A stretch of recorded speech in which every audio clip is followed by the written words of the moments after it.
मैं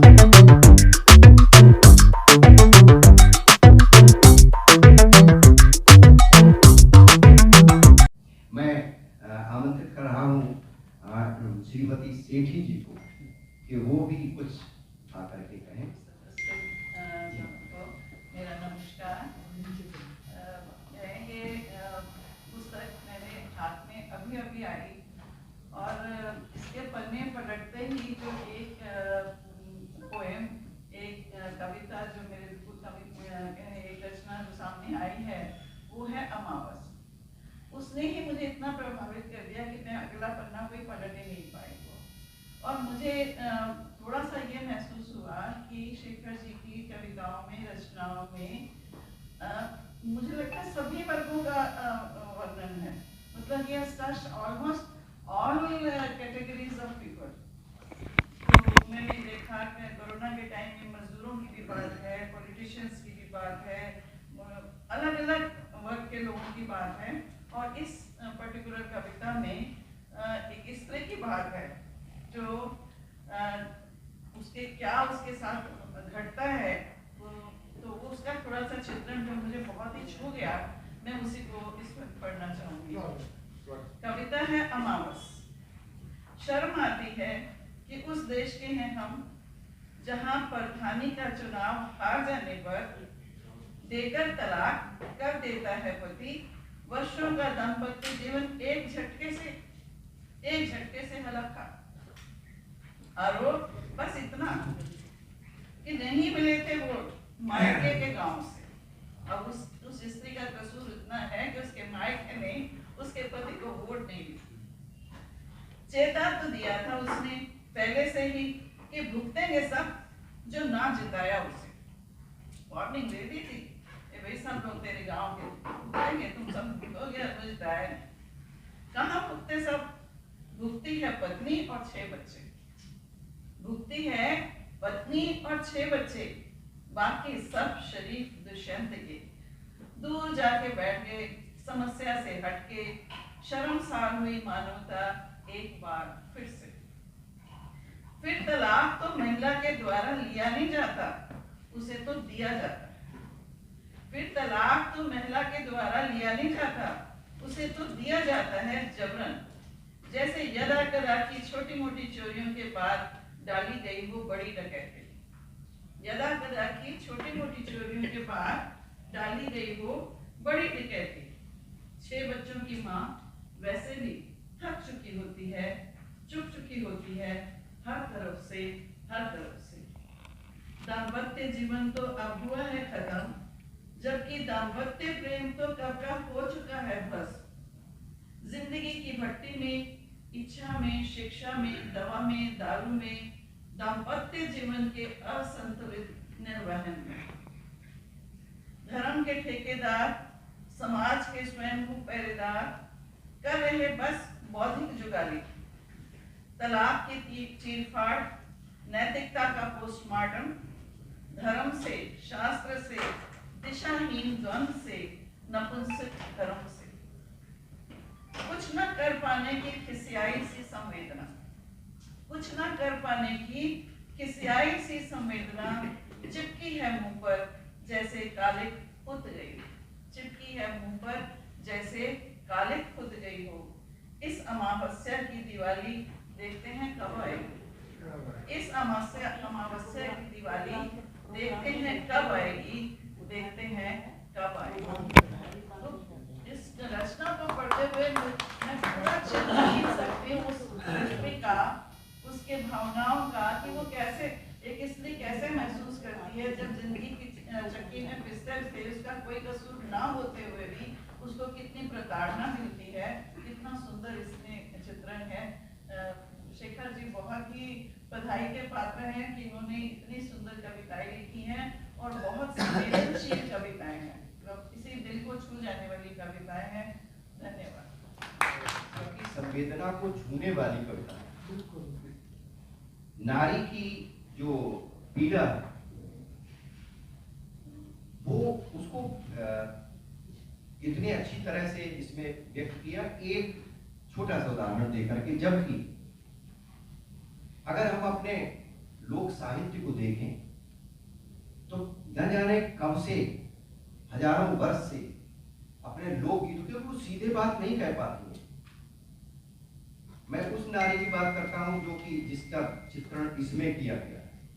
शहर की नारी तो चलिए वो थोड़ा सा सशक्त हो गई है, आवाज दे देती है, लेकिन हजारों वर्षों से जो नारी है वो कभी सीधी बात नहीं कही। वो उसने जब भी बात कही है लोकगीतों में कही है, और लोकगीतों में आपको वो दर्द मिलेगी, वो पीड़ा मिलेगी कि जिसको सुन करके आप हिल सकते हैं। तो बहुत धन्यवाद, बहुत बधाई शेखर जी ने इस तरह उस बिंदु को भी छुआ कि मायके से वोट नहीं मिले तो उसको निकाल दिया। और पता नहीं इतने तरह की बहाने चाहिए होते हैं नारी उत्पीड़न के लिए। बहुत धन्यवाद। मुझे लग रहा था कि जी मैं यहाँ सुनने के लिए आया हूँ और मुझे बोलने की आवश्यकता नहीं पड़ेगी। वैसे भी इतना सब कुछ बोल दिया गया।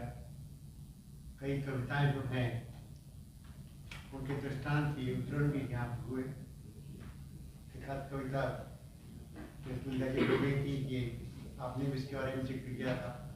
मैंने सुना था कि शायद मैं उसको पढ़ूं जी, तो वो काम मेरे सेठी ने कर दिया। और सेठी साहब जब मधुशाला की बात कर रहे थे, जो कविता है मधुशाला, मुझे कुछ याद आ गया। एक भिखारी घूम रहा था, भीख मांग रहा, वो एक मंदिर के पास गया, वहां बैठा, दे दो भगवान के नाम पे जो है ये होगा वो होगा। किसी ने कुछ नहीं कहा। फिर वो मस्जिद पहुंचा, अब वहां उसने अल्लाह के नाम से मांगा, वहां भी कुछ नहीं मिला। चर्च वहां पहुंच गया, क्राइस्ट को, वहां भी कुछ नहीं। फिर वो एक शराब की दुकान के पास पहुंचा, वहां वो बैठ गया, उसने मांगना शुरू किया। थोड़ी देर में उसका जो कटोरा था वो पैसों से भर गया। भिखारी ने कहा, भगवान ये बड़ी अजीब बात है तुम्हारी, रहते कहीं और हो और एड्रेस खुलवा देते। तो बहुत अच्छी कविता अनुसार और लगभग जो विचार मैंने रखे हैं वही शेखर जी ने अपनी कलम से जो है उन्हीं को उजागर किया है। शेखर जी मेरे मित्र हैं। मुख्य तौर पे इनसे मुलाकात ऑथर्स गिल्ड ऑफ इंडिया के महासचिव के रूप में भी शो के ऑथर्स गिल्ड ऑफ इंडिया में संभालता हूँ। और जैसे बहुत मित्रों ने कहा कि वे IPS अफसर रहे हैं, IPS अफसर है नहीं, पुलिस वाला, और पुलिस वाला इस हिंदुस्तान के अंदर जो अंग्रेजों ने उसको ट्रेनिंग दी है, वो केवल एक बात से समझता है, जानता है, समझाने की कोशिश करता है, वो ये है कि उसके पास एक डंडा होता है और उसका वो उपयोग करना बखूबी जानता है। तो आमतौर पे जो छवि है पुलिस अफसर की वो कुछ इस प्रकार की है। तो फिर जैसे अभी सर ने कहा कि भाई जो साहित्य है वो व्यक्ति को संवेदनशील बनाता है, मैं इसके विपरीत सोचता हूं कि मुख्य तौर पे ये हमारी संवेदनशीलता है जो कि हमारी रचनात्मकता को बनाती है, हमको रचनात्मक बनाती है और साहित्य का सृजन करने के लिए हमको मजबूर कर देती है। तो इतने सारे लोग हैं, सब डंडे की भाषा बोल रहे हैं, लेकिन उन सब के बीच में एक व्यक्ति है जिसके अंदर ये संवेदनशीलता है और वो उस संवेदनशीलता को व्यक्त कर रहा है। और आप ये देखिएगा कि जब तक ये IPS की नौकरी, तब तक इन्होंने कविताओं के क्षेत्र में कोई खास काम नहीं किया। जो अच्छे कवि थे उनकी कविताओं को आप सुनाया करते थे। अपनी तरफ से सृजन जो है इन्होंने तब किया जब इन्होंने सेवा दी। लेकिन मैं सोचता हूँ कि उस वक्त भी जबकि ये अफसर के रूप में काम कर रहे थे, तो उनके दफ्तर के बाहर भीड़ लगी रहती होगी। वे सब लोग जिनके अंदर पीड़ा थी, किसी ने किसी को परेशान किया है, किसी ने किसका खून कर दिया है, किसी को न्याय नहीं मिला, वो जरूर इनकी ऑफिस के बाहर लाइन लगाए खड़े होते होंगे, क्योंकि उन्हें मालूम था या मालूम होता होगा, मुझे नहीं अंदाजा, मैं कल्पना कर रहा हूँ कि उन्हें मालूम होगा कि ये पुलिस अफसर जो है ये बड़ा संवेदनशील है और ये हमारी बात सुनेगा। और पता नहीं, मुझे लगता है, मेरा ख्याल है, गलत नहीं होगा, कि शेखर जी ने कभी उनको जो है निराश नहीं किया होगा। उसके बाद मुख्य तौर पे वो कोई जुगलबंदी नहीं है, शब्दों का भ्रम नहीं है, शब्द जाल नहीं है, ये कोई तवायफ की थिरकने की मजबूरी भी नहीं है, ये तो मन की अकलाहट है। जब मन के अंदर कोई पीड़ा पहुंचती है, तब वो पीड़ा जो है शब्दों के द्वारा हमारे सामने आया करती है, तब कवि जो है वो मजबूर हुआ करता है और वो लिखना शुरू करता है। उसमें वो गंभीरता से भी लिख सकता है, वो हास्य से भी लिख सकता है, वो सरल शब्दों का प्रयोग कर सकता है, बड़े कठिन शब्दों का प्रयोग कर सकता है, वो हर प्रकार के तरीके जो है वो अपना सकता है। लेकिन मुख्य तौर पे है ये जो पीर है, जो पीड़ा है, देखिए आजकल की जो हालत है समाज की, कोरोना ने इस समाज को बहुत अच्छी तरह से व्यक्त किया कि हमें किसी से कोई मतलब नहीं, इस तरह से पूरी तरह से अपने आप में लीन है कि जब भी अवसर मिलेगा, जब भी संकट आएगा, हम बता देंगे कि हमारी प्रकृति क्या है। तो कोरोना में आपको ऐसे ऐसे समाचार मिले जिसमें कि जो पत्नी ने अपने पति के शव के पास जाने से इनकार कर दिया। हमारे मोहतरम गिल्ड ऑफ इंडिया के कुछ सदस्यों की बात कर रहा हूँ जो उन दिनों पर क्योंकि वो कोरोना से मरे थे। उन दिनों कहा गया था कि कोरोना का जो बिल्कुल दूर नहीं है, मृत से दूर नहीं है। तो जो एक एक्सट्रीम रूप जिसको बोलते हैं वो भी आपको कोरोना के दौरान मिला। वो तो एक बड़ा अतिवादी रूप था, लेकिन आज भी क्या हो रहा है, जब आप ईमानदार तब तक हैं जब तक कि आपको बेईमानी करने का अवसर नहीं मिलता, और जैसे आपको अवसर मिलेगा आपकी सारी ईमानदारी जो है वो पता नहीं किस लॉगर के अंदर ये आज की सच्चाई है। बच्चे बेटों को, बच्चे जो है अपने बाप को छोड़कर अपने, वो चाहते हैं वो खुद प्रगति करें, उनको इस बात से कोई मतलब नहीं है कि बाप का क्या होगा, तो उसी बाप ने जो है जो बचपन में अपनी उंगली पकड़ के उसको चलना सिखाया, अब जो उस बाप को जरूरत पड़ती है बेटी की,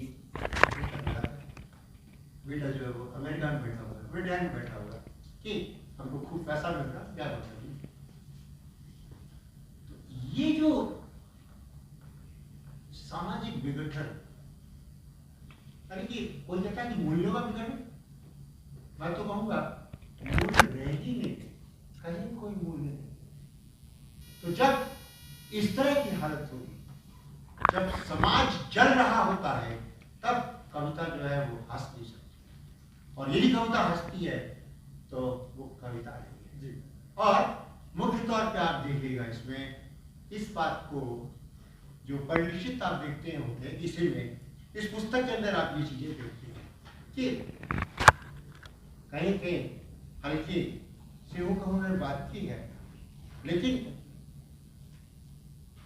वो पूरा दर्द जो है वो आप देखिएगा, वो आपको नजर आता है। सड़क पर हादसों में मर गए, कष्ट की वो यात्रा बेवक्त पूरी कर गए, रास्ते में भूख से कुछ रोग से थे मर गए, जो बचे साहस का वो सम्मान ऊंचा कर। कितने करीबी से, कितने पास से जो है वो ये पूरी व्यवस्था का जो सब हो रहा था वो हमको इसमें नजर आता है। समसामयिकता जो कविता की जो सबसे बड़ी विशेषता होती है कि आज जो कुछ हो रहा है उसको आप किस तरह से कितने सरल सरल शब्दों में व्यक्त कर सके, वो आपकी बहुत बड़ी सार्थक सफलता होती है। और इस रूप में देखा जाए तो हम देखेंगे कि ये पूरी तरह से बड़ी सफल है। और इस तरह से एक और चीज जो है, मतलब कई चीजें उन्होंने बड़ी सरलता के साथ समझाने की कोशिश की है।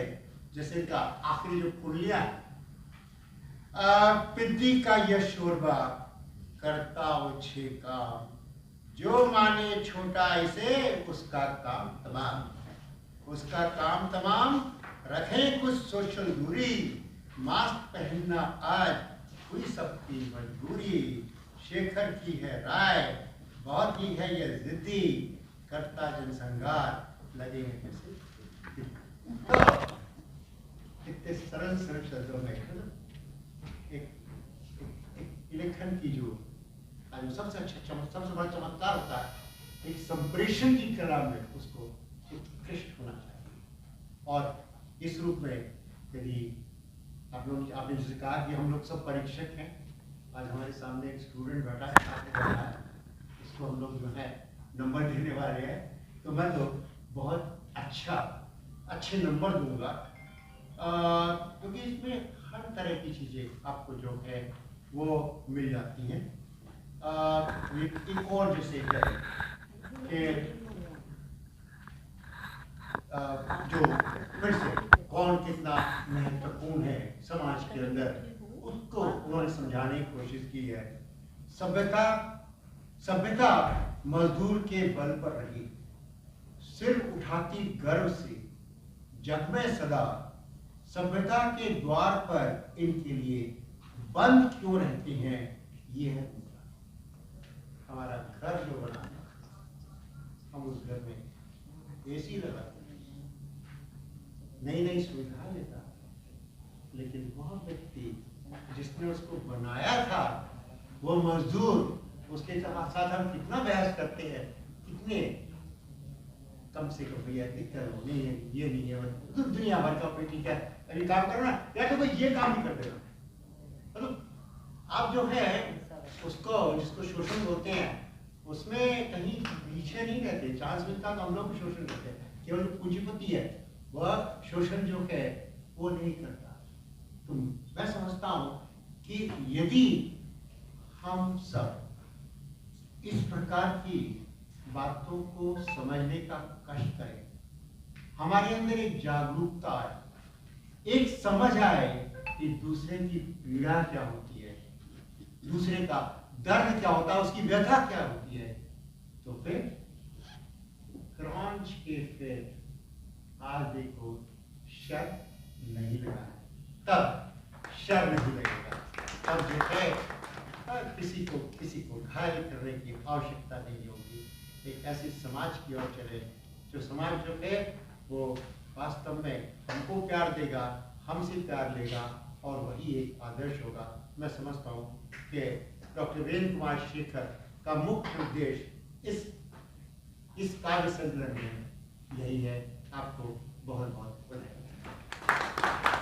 चित्रकार पहले उसको अपने अवचेतन में उतारता है, तब कहीं वो जाकर के चित्र बना पाता है।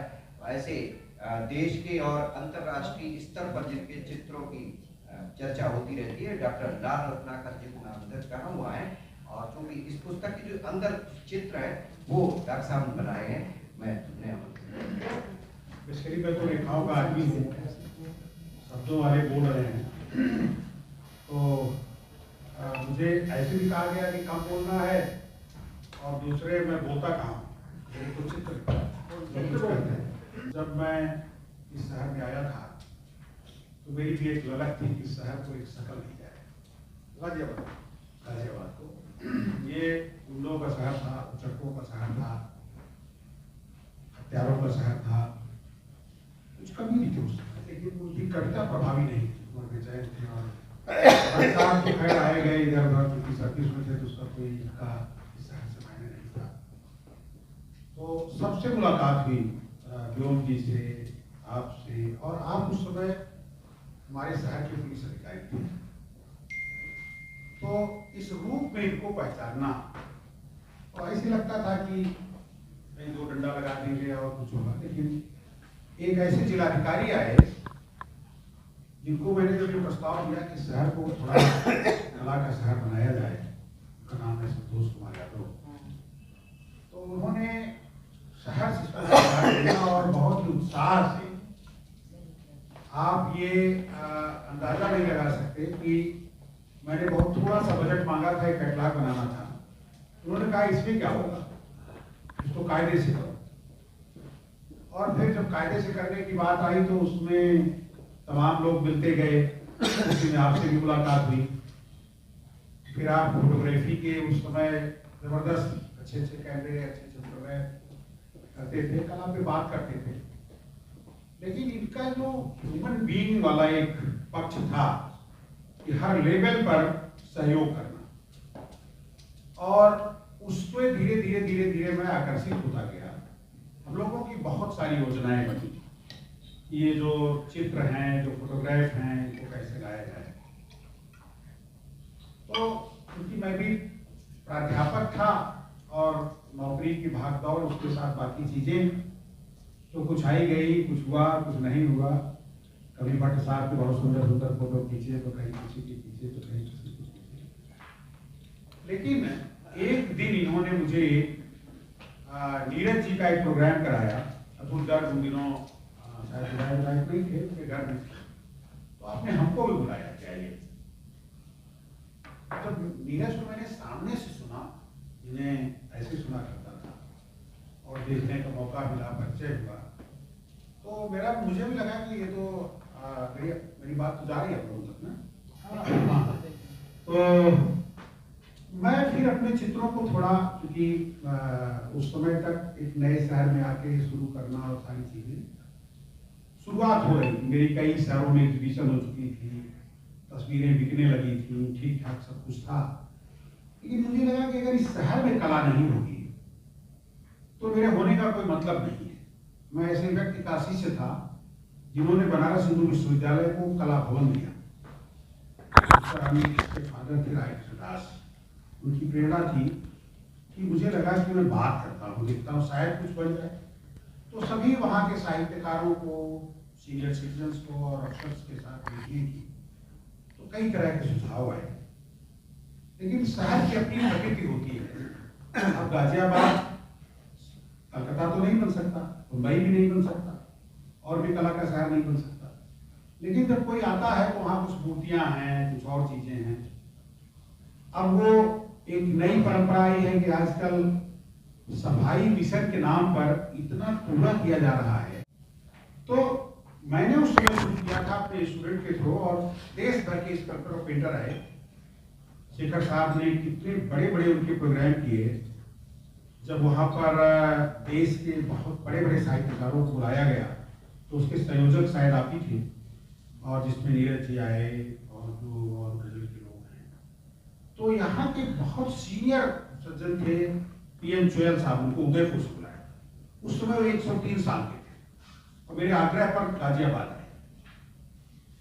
तो उन्होंने अपने लास्ट डे के वक्तव्य में कहा कि मैं दुनिया भर में आर्ट का काम किया हूँ, लेकिन जो सम्मान गाजियाबाद में मिला वो कहीं नहीं।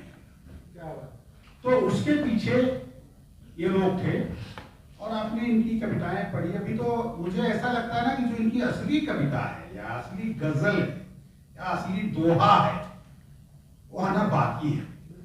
अभी इनका, चूंकि मैंने जितनी किताबें आई हैं सब पे मैंने स्केचेस किए हैं, पढ़ा है, उसके आवरण मिले हैं, लेकिन जो आना है वो बाकी है।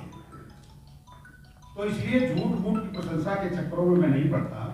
वो जिस दिन वो आएगा असली वाला ना, उस दिन हम नाचेंगे, इन्हीं बातों की साथ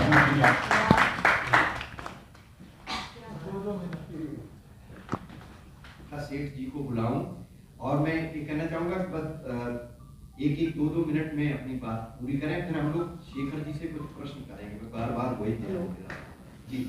सबसे पहले तो मैं इस पुस्तक के लिए लॉन्च के फिर आज देखो लगा है, तो बहुत बहुत बधाई देती हूँ, शुभकामनाएं देती हूँ। क्योंकि यात्रा मैंने लगातार शुरू से देखी है, जो निरंतर बहुत अग्रसर होती गई है और बढ़ती गई है। और जो खास बात सभी ने कही कि एक पुलिस अफसर की छवि कुछ और होती है, उसमें लगता है कि संवेदनाएं तो नहीं, ये सिर्फ डंडा है, तो वो बिल्कुल अलग छवि है। और वाकई महसूस नहीं होता है कि शेखर जी कोई पुलिस ऑफिसर भी रहे हैं। हम लोग क्योंकि साहित्यकार ऐसा समझते हैं, इतने संवेदनशील हैं, इतने पहलुओं से अपनी नज़र उन्होंने विभिन्न जगहों पर इस पुस्तक में विभिन्न विधाओं के माध्यम से अपनी लेखनी चलाई है। मैं बहुत बहुत बधाई देती हूँ। और मीना जी ने अभी एक कविता के माध्यम से बहुत मार्मिक बात कही थी कि वाकई एक मजबूर व्यक्ति की क्या स्थिति होती है, पुलिस ऑफिसर के पास आता है, और एक कदावर व्यक्ति जो होता है उसके साथ पुलिस कैसा बर्ताव करती है, तो उसकी क्या स्थिति होती है, वो भी थी। और जगाने का काम, जैसा कि अभी कमलेश जी, आदरणीय कमलेश जी कह रहे थे, जगाने का काम कविता करती है, तो वो भी है इसमें। यही है मेरे देश के युवाओं, तुम्हें काम ये करना है, काम है करना। ये समय बहुत है नाजुक, जरा सावधान रहना। कई देश में है दुश्मन, तुम्हें हर तरह छलेंगे। बिना सोचे समझे अब से कोई काम तुम न करना। कभी धर्म की दुहाई, कभी जाति की महत्ता के जो दे रहे हैं नारे, जरा बच के उनसे रहना। कभी सामने जो आए किसी काम में समस्या, तो विवेक से ही अपने सदा हल तलाश करना। विवेक बहुत ज़रूरी है, ये उन्होंने बहुत अच्छी तरह से महसूस किया है। और कोरोना काल पर तो क्योंकि मैं उसकी पीड़िता रह चुकी हूँ, 1 महीने आईसीयू में रही हूँ, तो मैंने बहुत नज़दीक से सारी चीज़ें देखी हैं। और वाकई ये एक नज़्म है, कोरोना की खबर जब चाइना से छन के आती थी, तभी से ये निजी लाभों की सोचों को लुभाती थी। ये देखिए अलग पहलू है। कोरोना काल की भी तमाम कविताएं हैं, उसके भी विविध रंग हैं, और उसको अलग अलग पहलुओं को छांट कर उसके भी अलग अलग रंग और अलग अलग तकलीफें, अलग अलग चालबाजियां, सभी कुछ इंगित किया है। उस पर भी पूरी तरह से नजर गई है कि देखिए बवा की जान की फितरत बहुत जो मुस्कुराते थे, उन्हें अपने वतन वालों की चिंता कब सताती थी। उन्हें लगता था महलों में तो वो अपने सुरक्षित हैं, बवा से बस वही निपटे समस्या जिनकी जाती। तो यही भावना है। और इधर एक गरीब बच्चों की मार्मिक स्थिति है, वो कविता भी मुझे बहुत अच्छी लगी। और वाकई गरीब बच्चों की एक पीड़ा होती है कि उन्हें कुछ नहीं पता होता, या उनके पेरेंट्स को कुछ नहीं पता होता। तो जैसा कि शेखर जी ने लिखा है, ये भारत के अनपढ़ गरीबों के बच्चे नसीबों के माने, जो कारण दुखों के, न शिक्षा चिकित्सा न खाना समय पर, इन्हीं क्या पता जो है अधिकार इनके, उन्हें पता ही नहीं है अधिकार।